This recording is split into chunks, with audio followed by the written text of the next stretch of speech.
Hello guys, আজ আমি যেতে চলেছি শিব পার্বতী পুজোতে আমার এই বন্ধুর বাড়িতে। তারপর রাস্তা দিয়ে হাঁটতে হাঁটতে পৌঁছে গেলাম সেই বন্ধুর বাড়িতে। ঠিক আছে। এখানে এসে দেখি বাড়ির বাইরে প্যান্ডেল করছে।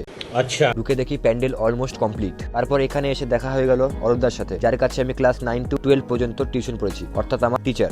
তারপর আমরা সকলে বেরিয়ে পড়লাম ঠাকুর আনতে। নাচতে নাচতে নিয়ে আসি ঠাকুরকে।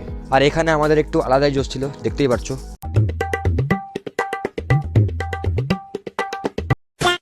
তারপর আমার বন্ধুর গুরুদেব ঠাকুরকে বরণ করলো, তার সাথে আমরাও একটু বরণ করে নিলাম। হে মা, আমাকে বুদ্ধি এবং তার সাথে একটা গার্লফ্রেন্ড পটিয়ে দাও। না, আমি দেবো না।